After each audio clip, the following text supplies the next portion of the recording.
참으라 하는 제목으로 하나님 말씀을 증거할 터인데요.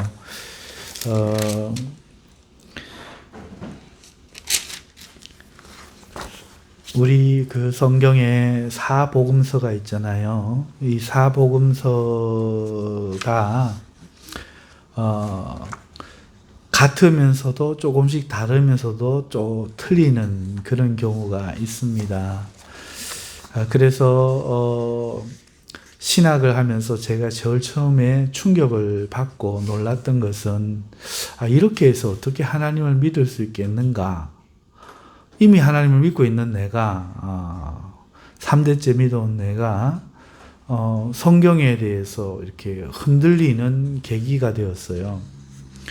그래서 이대로는 안 되겠다. 이게 도대체 무슨 돼지 풀 뜯어먹는 소린가 싶어가지고 그 신학자들의 내용을 정리를 해놓고 이제 성경책, 우리 도서관에 가면 성경책이 한 20-30권 꽂혀 있거든요.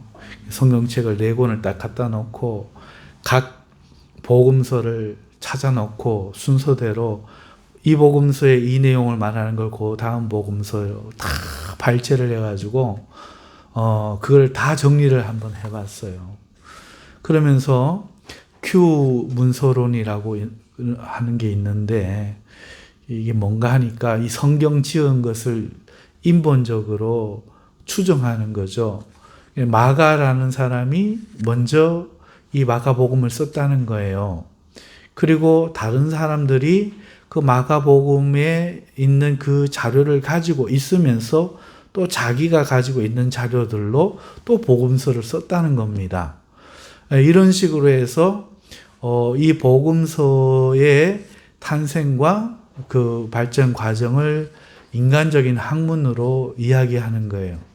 그런데 이게 다 사탄의 소리입니다. 성경학자 아닙니다. 저는 그들을 성경 박사님이다, 학사다 이렇게 생각하니까 다 예수님 믿는 사람이라고 생각했는데 아니에요.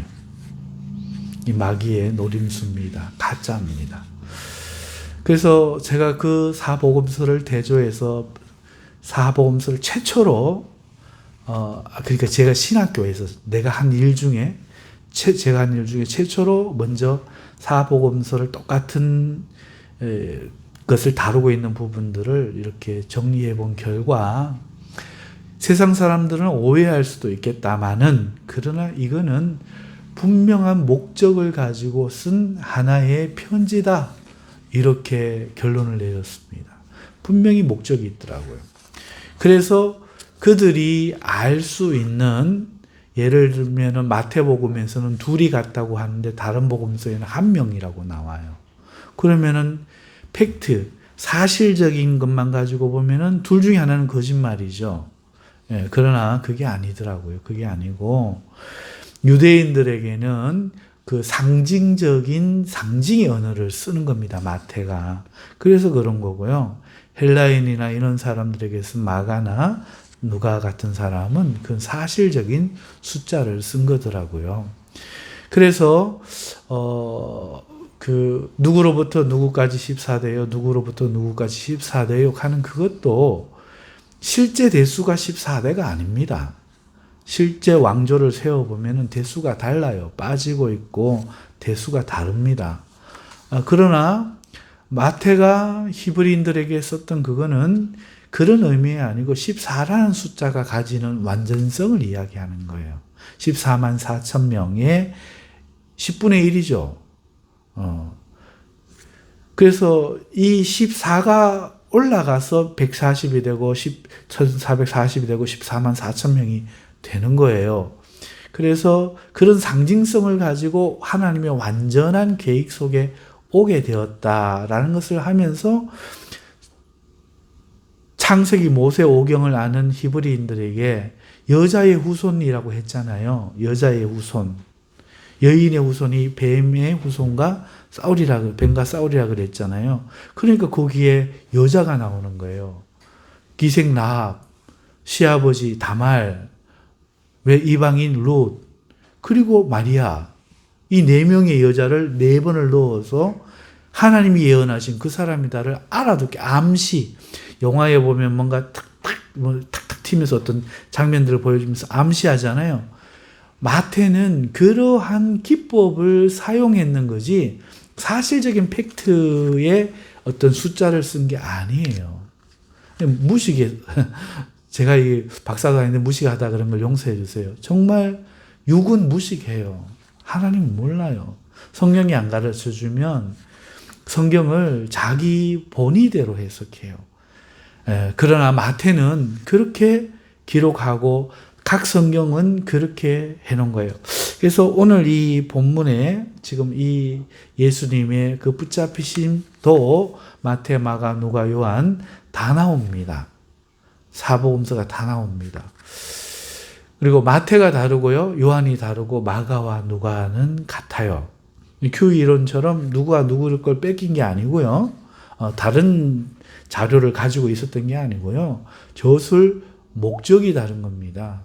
그래서 여러분들에게 드리고 싶은 말씀 중에 하나는 시간이 있으면 한번 그렇게 비교해서 보시는 것도 좋겠다.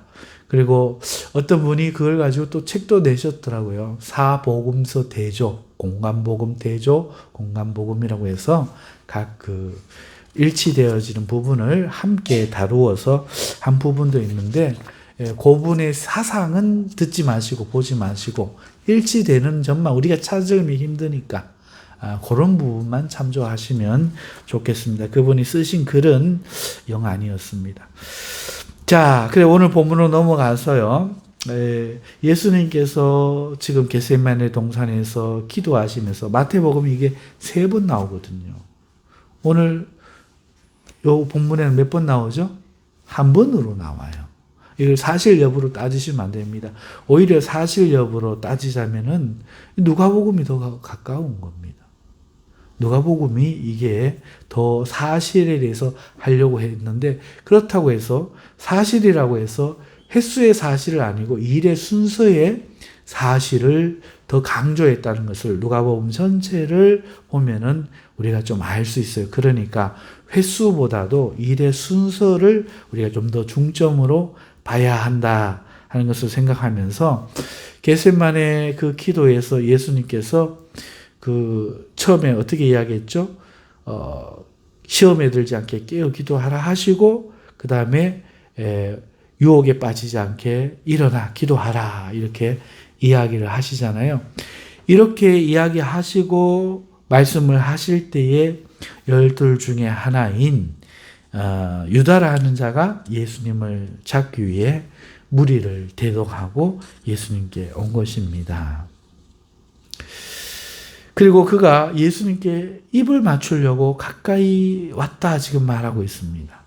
입을 맞추려면 어떻게 해야 되죠? 얼굴이 이렇게 닿아야 됩니다. 먼저 눈빛이, 입만 이렇게 했겠어요? 어깨를 잡아야겠죠. 눈빛을 봐야 되겠죠. 그리고 포옹해야 되겠죠. 그리고 입을 맞추는 겁니다. 다른 성경에 보면 입을 맞추었어요. 근데 오늘 이 본문을 보면은 입을 맞추려고 가까이 하는지라만 나와 있어요. 그러니까 이거 사실 여부로 보시면 안 돼요. 순서 여부로 보셔야 되는 겁니다. 그래서 입을 맞추려고 가까이 할 때 누가는 입 맞춘 그 사건보다 그 다른 성경에는 입을 맞추더라 분명히 되어 있습니다. 맞췄다라고 되어 있습니다. 그러니까 누가는 분명한 목적을 가지고 이 성경을 쓰고 있는 거예요. 어떤 드러내고자, 같은 사건을 가지고 누구는 이걸 드러내고자 했고 누구는 저걸 드러내고자, 같은 본문을 가지고 이 목사님은 이렇게 설교하고 저 목사님은 저렇게 설교하는 것처럼 드러내고자 하는 의도가 다른데, 오늘 지금 여기에도 이 입맞춤에 대해서 누가가 기록하고 싶은 거는 뭐였는가 하니까 입을 맞추려고 가까이 하는지라 이 과정을 지금 조명하고 있는 거예요. 입을 맞추려고 가까이 하려 합니다. 입 맞춘 사실 결과를 적으려고 안 하고 가까이 다가옴을 지금 이야기를 조명을 말하고자 하는 거예요. 그러니까 예수님께서 그 유다에게 묻습니다. 유다야, 네가 입맞춤으로 인자를 파느냐? 이렇게 묻습니다. 그렇죠. 이 말의 조명, 문맥이 조명하는 게 뭐죠? 예수님을 팔려고 웃으면서 가까이 오는 겁니다. 가까이 하는 겁니다. 예수님을 가까이 하는 사람들이 많이 있겠지만 이런 이유도 있습니다. 자기를 속이고 예수님을 팔기 위해서 예수님께 나오는 거죠. 그걸 예수님이 지금 고스란히 보고 있고 그 예수님이 그런 유다에게 묻는다. 이 예수님과 이 상황이 지금 조명하는 겁니다. 유다야, 팔면 그냥 팔면 되지. 네가 입맞춤으로 팔려고 했더냐. 그렇지요. 내가 지정해주는 저 사람이 예수다. 얼마든지 뒤에서 이야기해 줄 수도 있었죠. 굳이 입맞추려고 가까이 함으로 나를 팔려고 네가 그렇게 나를 팔려고 하느냐. 이렇게 예수님이 물으시는 겁니다. 성경이 누가가 뭘 지금 성령께서 누가를 통해서 뭘 지금 말하려고 하는 거죠. 보죠. 의도를 지금 조명하고 있는 겁니다. 자, 이런 상황이 되자, 그 주위 사람들이 이 일을 보고 지금 누가가 아주 신속하게 중간에 입 맞추게 되고 물러나게 된 과정을 다 생략하고 이걸 스토리로 만들어서 지금 이런 상황이 예수님께서 질문하는 상황까지 되자 49절에 그 주위 사람들이 그 된 일을 보고 분노합니다. 분노하는 것이죠. 말로만 듣던 일, 이 말이 무슨 말이에요? 너희 중 하나가 나를 팔리라. 예수님이 이야기했잖아요. 그런데 우리 누가복음에서는 나니까 이렇게 물으면서 누구니까 근심했잖아요. 그런데 다른 성경을 보면은 이렇게 되어 있습니다. 가룟 유다가 나니까 그래노다. 네가 말하였도다. 여기까지 나와요. 근데 오늘 누가복음에서 그 증거를 안 했습니다. 안 하고 지금 하는 겁니다. 그래서 지금 어젯밤에 제자들은 누구니까 이렇게 했는데 극적으로 지금 누가가 말해주고 싶은 겁니다. 이 일을 모르고 있던 유다를 의심하지 못했던 제자들이 설마 주님이 말해도 몰라. 그랬는데 입맞추러 가까이 팔려고 오니까 붕괴해버린 겁니다. 그 옆에 동료들이 11제자들이 화가 난 겁니다. 같은 신자인 줄 믿었다가 같은 제자인 줄 믿었다가 같은 예수님을 사랑한 자인 줄 믿었다가 설마 네가 배신자랴? 무슨 할 일이 있는가 보다. 뭐 굳이 할 일이 있는가 보다. 우리 모임에 뭘 예수님이 따로 부탁했는가 보다. 예수님이 저 사람이다. 떡 찢는 거 그걸 이야기해 주셔도 에이 자는 아니지. 이렇게 생각했던 그 사람이 그 사람인 줄 실제로 드러나는 걸 보자 분노가 터져버립니다. 붕괴하여 어떻게 되는가 하니까 우리가 칼로 치레이까 이렇게 저 배신자 죽여버릴까요? 이렇게 되는 겁니다.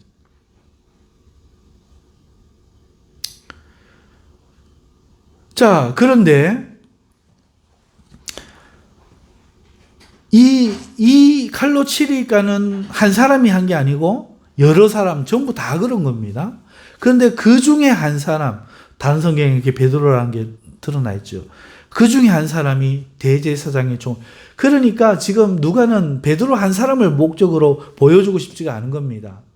전 제자들의 모습을 지금 보여주고 싶은 거죠. 오늘 이걸 우리를 통해서 오늘 우리의 신앙의 공동체에 대한 교훈으로 오늘 받을 수 있다는 걸 생각할 때 이 누가도 로마나 이방의 어떤 교회 공동체를 대신해서 너희가 이와 같은 배신의 상황에서 이런 어떤 의미로도 또 주어졌다. 목적을 가지고 설교했다. 이렇게 깨달을 수가 있겠죠. 그래서 제가 다 대조해 보니까 이거는 결국 어떤 목적을 가지고 설교하듯이 예수님의 생애를 같은 생애를 누구는 이렇게 누구는 저렇게 그린 성령님의 작품이다. 이렇게 생각 안 하면은 성경을 어떻게 해석하는가요? 아, 누가복음만 봐갖고 몰라. 마가복음도 보고 여기 빼진 거 보태야 돼. 다른데 요한복음에 해석해 놓은 걸 갖고 와야 돼. 이래가지고 인간의 학문이 되어버립니다. 이거는 어리석은 겁니다. 저술의 목적이 항상 있습니다.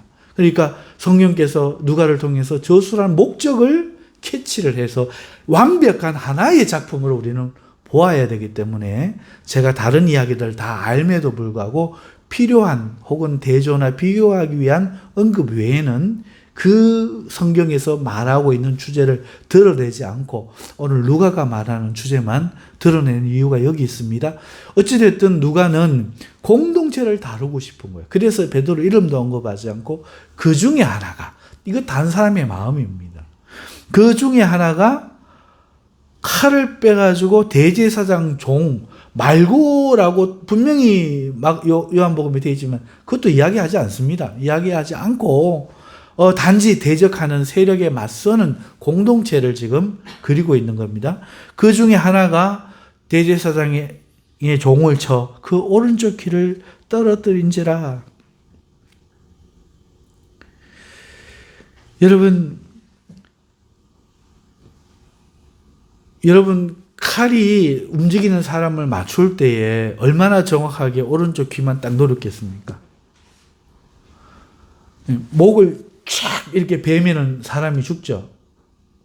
그러나 칼로 이렇게 확 이렇게 베면은 이렇게 확 내려치우면은 그냥 이렇게 끄이기만 하고 죽지는 않습니다. 자, 그런데 칼로 막 푹 찌르거나 목을 이렇게 팍 베면은 이제 죽지만 보통 전쟁에서 그럴 시간도 없고 살해할 목적이 아니면은 이렇게 내렸겠죠. 그러니까 이 말고가 피한 거예요. 훈련이 돼서 탁 피하니까 귀가 떨어진 거예요.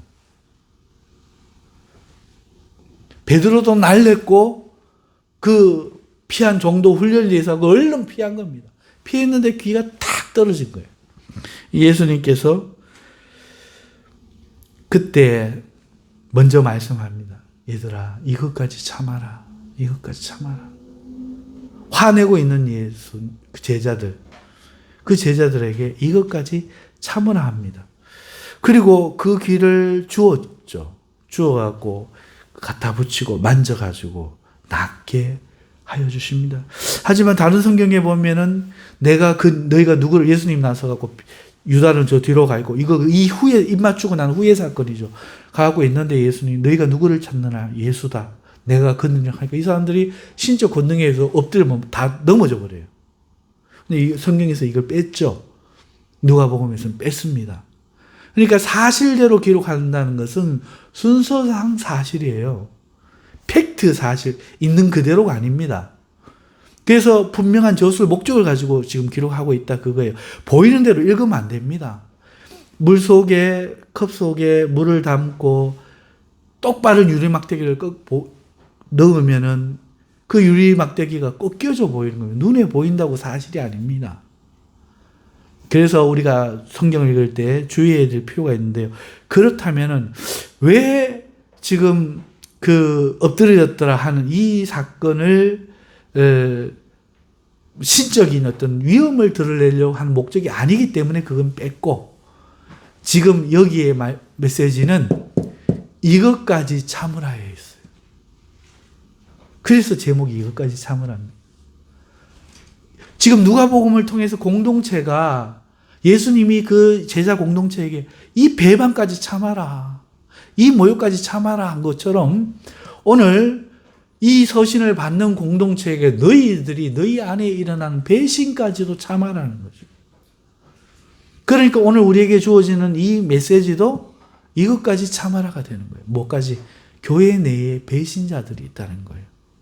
그것까지도 참아라 하는 것이죠.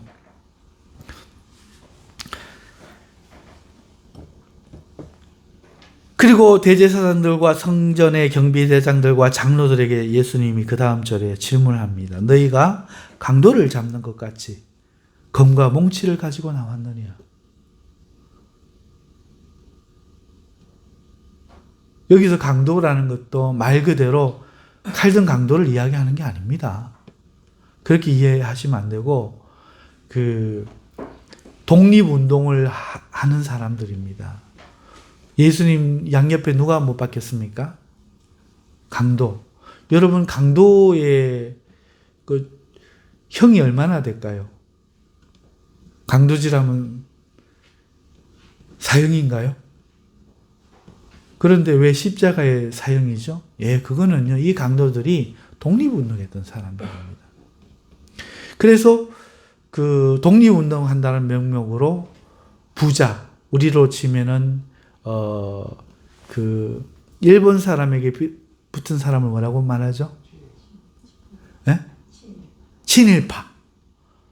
처단하는 거예요. 부자를 찾아갖고, 복면을 쓰고 말 타고 기차 타고 탁탁탁 달려가갖고 타가지고 이 배신자야! 그러면서 하고 그 싣고 가던 뺏어가지고 독립운동에 쓰고 가난한 자에게 나누어주고 그런 사람들이 저 사람들을 지지해야 합니다라고 소위 칭송을 받던 이런 사람들입니다.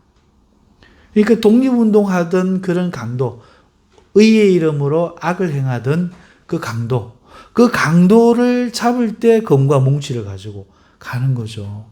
너희가 나를 검과 몽치를 가지고 강도 잡는 것처럼 그리고 나왔느냐? 내가 독립운동했느냐? 내가 날마다 너희와 함께 성전에 있을 때 내게 손을 대지 아니하였도다. 너희가 보았지 않느냐? 내가 독립운동한 게 아니다. 나는 하나님 나라에 운동했다. 너희가 말하는 그 하나님 나라가 그게 아니라고 하나님 나라에 운동을 했다. 그러나 그때는 너희가 내게 손을 대지 아니하였도다. 그러나 이제는 너희 때요 어둠의 권세로다. 그때는 때가 안 돼서 그런 거지. 그때도 역시 너희는 나를 미워했다. 그러나 지금은 너희의 악이 이루어질 때다.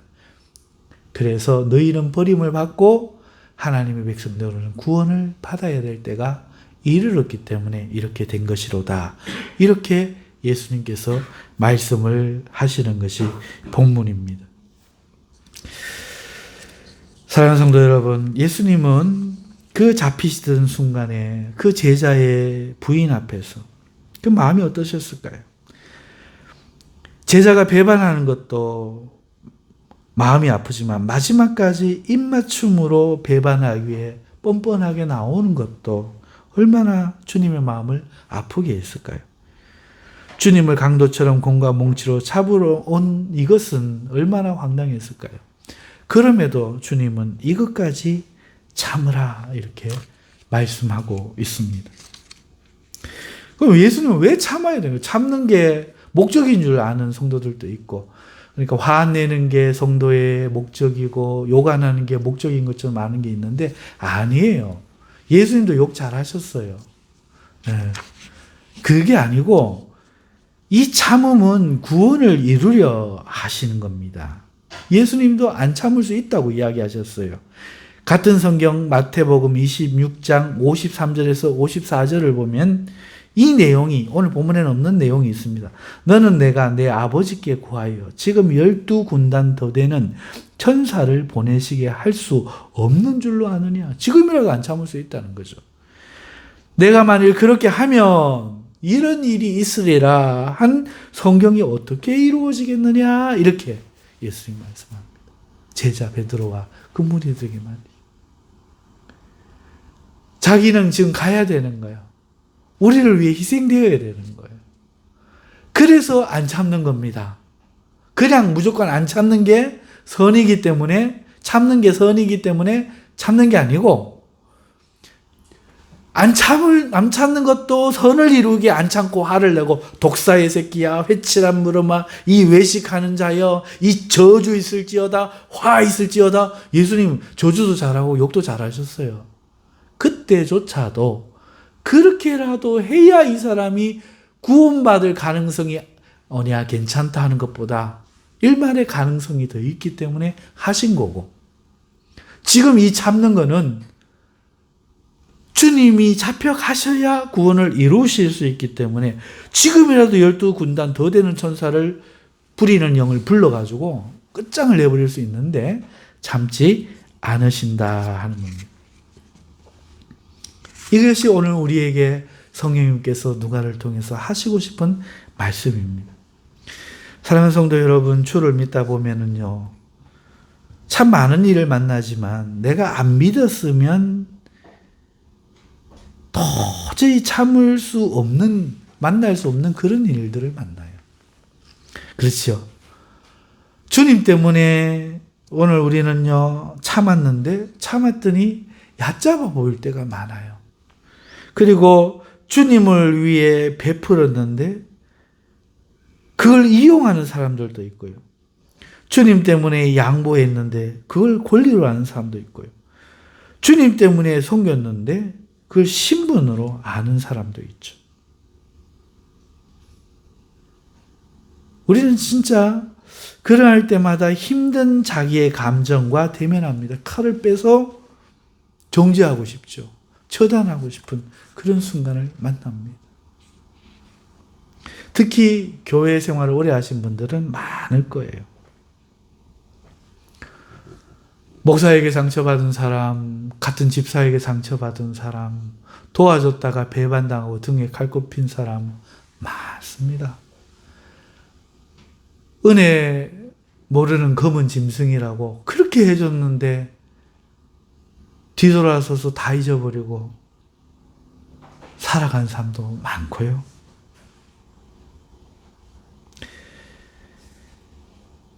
무엇보다도 분노할 때는 이 사람은 아닐 거다라고 생각했던, 믿었던 사람에게 배신당할 때. 참 힘들죠? 그리고 저 사람은 그러지 말아야 되는 사람이에요. 그런 위치에 있는 사람이에요. 그런 사람에게 믿음을 배신당할 때 그 분노가 더 큽니다. 그 분노가 더 큰 거예요. 그때 우리는 주님을 안 보고 그 사람을 봅니다. 주의 뜻을 생각하지 않고 그때 우리 생각을 하면요, 우리는 못 참아요. 세상에서만이 아니고 교회에서 그런 일이 많이 일어납니다. 아니, 교회가 더 심해요. 사람 보고 교회는 도저히 다닐 곳이 아닙니다. 그래서 이 교회 저 교회 가면서 교회를 다 흐리죠. 자기도 그런지도 모르면서요. 여러분, 이게 현실입니다. 신앙생활은 아름답지 않아요. 하나님은 아름다우신데 믿는 사람은 아름답지 않습니다.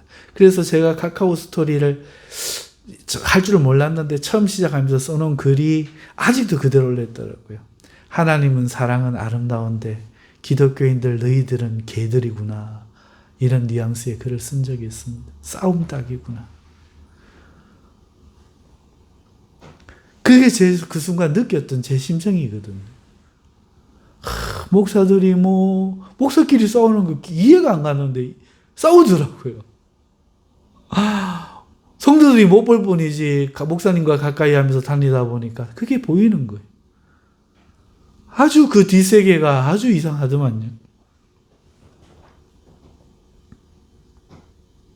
그런가 하면 교회 오셔서 목사님은 장로님이 그걸 속이고 앞에서 하는 행동과 성도들에게 대하는 것과 목사님 따로 대하는 행동이 다르더군요.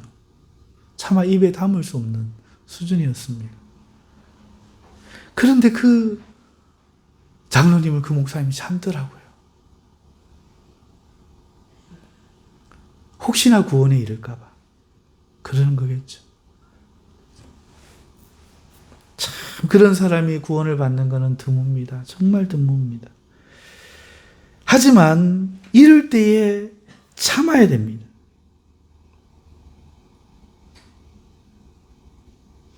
정말 참아야 돼요. 우리가 주님을 안 보고 주님의 뜻을 생각하지 않으면 우리는요, 참을 수가 없어요. 세상에서만이 아니고 교회에서 우리가 그 일을 당할 때 주님을 봐야 합니다. 교회 다니는 사람이 왜 그러냐 이러면 안 돼요. 교회 다니니까 그러는 거예요. 더 못난 사람들이거든요. 더 부족한 사람들을 불렀거든요. 더 하찮은 사람들을 불러서 강하고 잘난 자를 부끄럽게 하시려고 하나님 우리를 불러주셨거든요.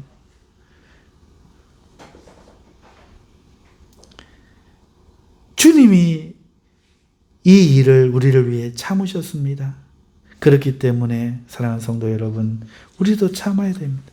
왜냐하면 우리가 참아야 이번에는 주님이 승리하는 거예요. 우리가 참아야 주님의 뜻이 이루어집니다. 우리가 그 순간 화내고 안 참으면 모든 것이 끝나는 거죠.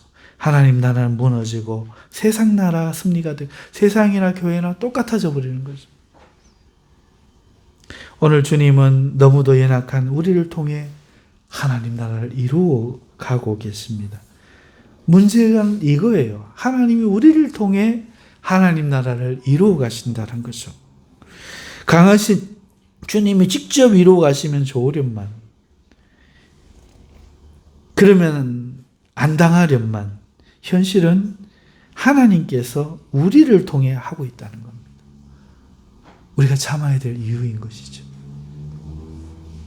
우리가 주님께 순종하여 참으면 우리를 통해서 하나님 나라가 이루어지고, 못 참으면 실패하고 마는 것입니다. 그러므로 이것을 지금 누가가 말하고 싶은 겁니다. 세상 사람들만이 적이냐? 너희들 세상에 대해서는 참지 않느냐? 핍박받는 걸 당연하게 여기지 않았느냐? 그러나 너희가 어떠하느냐? 교회 안에서 그런 일이 벌어질 때, 믿었던 자에게 배신당할 때 너희는 어떠느냐? 너희 분노를 들고 칼을 품고 살지 않느냐? 안 된다. 참아라. 그러면 너도 하나님 나라에서 떨어지고 그 사람도 하나님 나라에서 구원을 얻을 수가 없다 말씀하는 겁니다. 이것이 첫 번째 메시지죠. 두 번째, 오늘 본문에서 우리에게 주시는 하나님의 말씀은 때가 있다는 겁니다. 날마다 성전에서 가르치는 아무 일도 안 일어났다는 겁니다. 예수님한테. 하나님 나라를 그렇게 전할 수 있는 기회가 주어질 때가 있다는 거예요. 그러나 어느 순간 금과 몽치를 들고 지금 강도처럼 잡아오는 때도 임한다는 것이죠. 항상 그 일을 할 수 있는 게 아니라는 거예요. 우리의 사랑과 섬김이 성공하고 아름다운 열매가 맺힐 때가 있습니다. 마음만 먹었는데 동력자가 나타나고, 조금 시도했는데 아름다운 열매로 무럭무럭 자라 성장해 맺는 겁니다. 그때의 악은 마치 없는 듯 힘을 쓰지 못하고 우리를 방해할 수 없을 것만 같습니다. 너무나 하나님 나라가 북만 쳐도 막 교인들이 모이고, 초코파이만 줘도 막 모이고, 회개합시다 한마디에 그냥 온 성도들이 회개해요. 성령 받으라 이거 소리 한마디에 막 성령 밖에서 울며 합니다. 그러나 때가 가고, 때가 되면 여름이 가고 겨울이 오듯이 하나님의 일도 핍박을 받고 배반의 때를 맞고 더 이상 이루어지지 않고 할 수 있도록 허락되지 않는 때가 온다는 거예요. 아무리 북을 쳐도 안 와요. 회개하라 해도 회개 안 합니다. 성령 받으라 해도 갈급한 마음이 그 마음속에 안 일어납니다. 오히려 배반자들이 일어나는 거죠.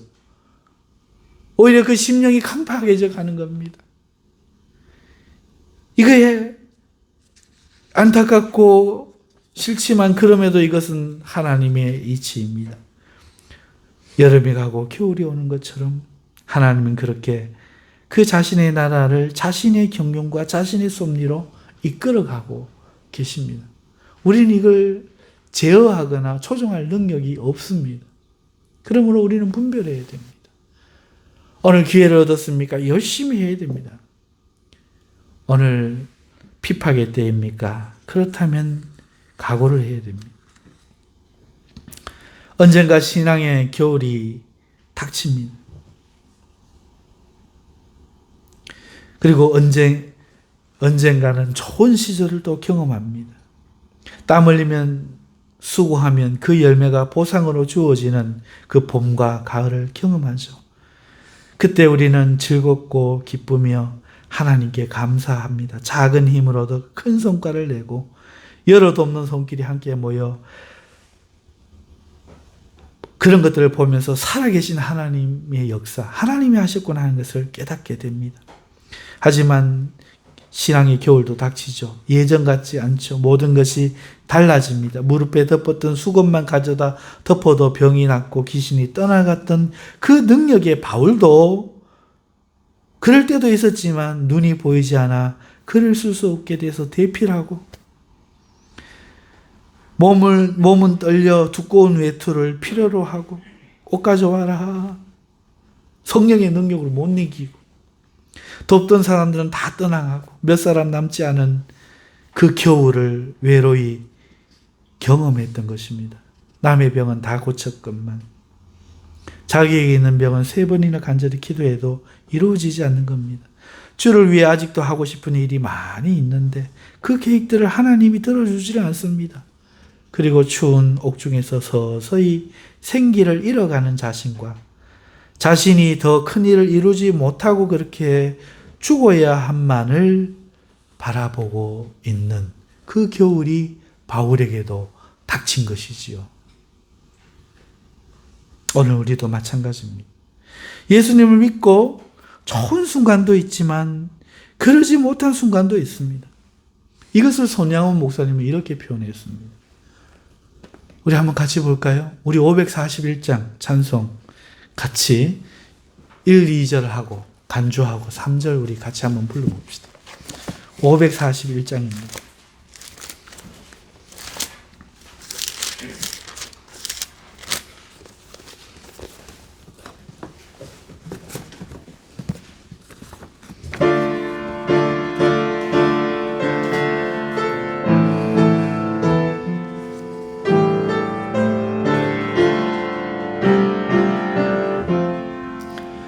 꽃이 피는 봄날에만 주의 사랑 있음인가 열매 맺는 가을에만 주의 은혜 있음인가 땀을 쏟는 여름에도 주의 사랑 여전하며 추운 겨울 줄일 때도 주의 위로 변함없네 솔로몬의 부귀보다 욥의 고난 더 귀하고 솔로몬의 지혜보다 욥의 인내 아름답다 이 세상에 부귀영화 마귀 유혹 손짓하나 고생 중에 인내하며 제 웃음이 이루리라.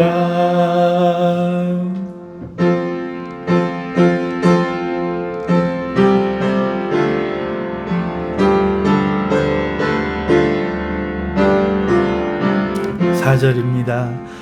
저 천국을 바라보니 이 세상은 나그네 길 죽음의 길 피하라며 나의 갈 길 막지 말라 내게 맡긴 양을 위해 나의 결에 평화 위에 우리 주님 가신 길을 충성으로 따르리라.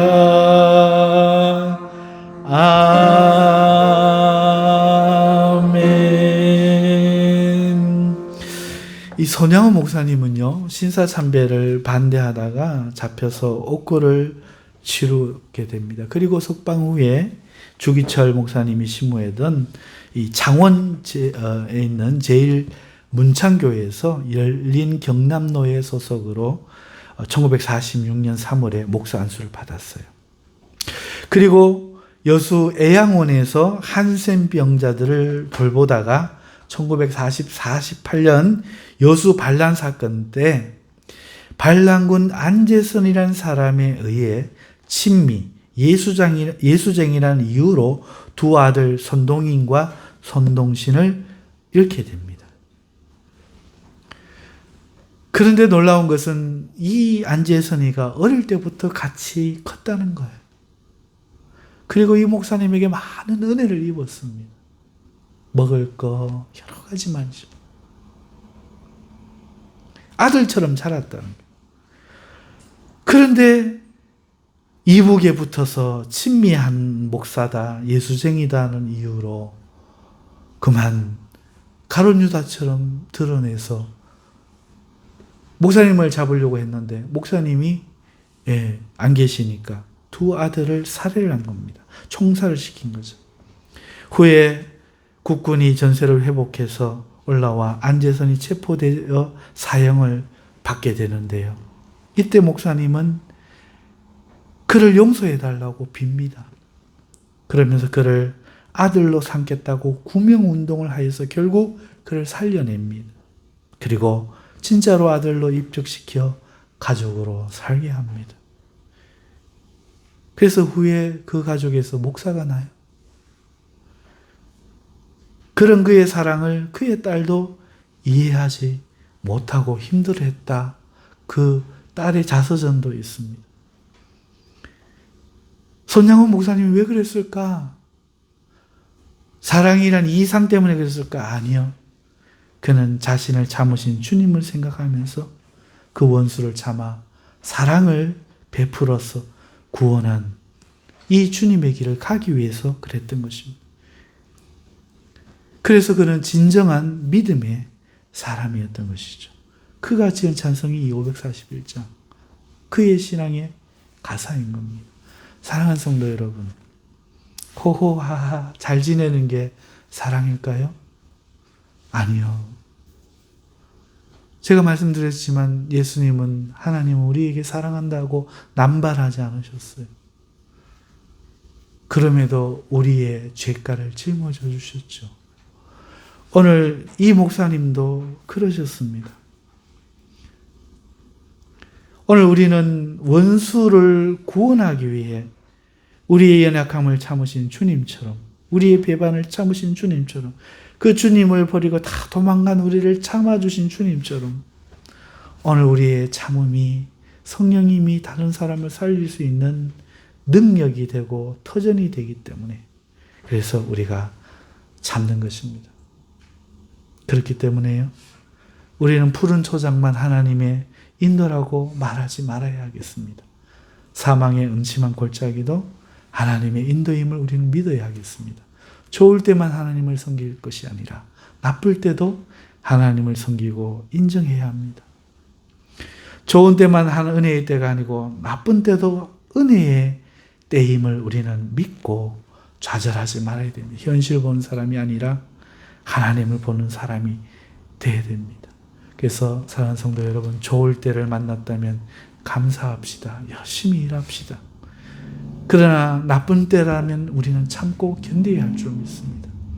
오늘 우리의 신앙 환경은요, 아무리 외쳐도 귀를 닫고 아무리 말해도 깨닫지 못하고 자기의 소견에 옳은 자기의 소리를 듣는 시대를 살고 있습니다. 예전에는 북만 쳐도 울고 회개했지만 지금은 말씀이 다 선포되어도 그러지 않는 시대입니다. 어떻게 해야 됩니까? 참아야 됩니다. 견뎌야 됩니다. 기도해야 됩니다. 이럴 때일수록 손양원 목사님과 같이 오늘 우리는 참고 사랑으로 베풀어야 합니다. 이 은혜가 저와 여러분들의 있기를 주님의 이름으로 축원합니다. 기도하겠습니다. 하나님 아버지 감사합니다. 우리 믿음의 선배를 보면서 참으로 존경심을 금할 수가 없습니다.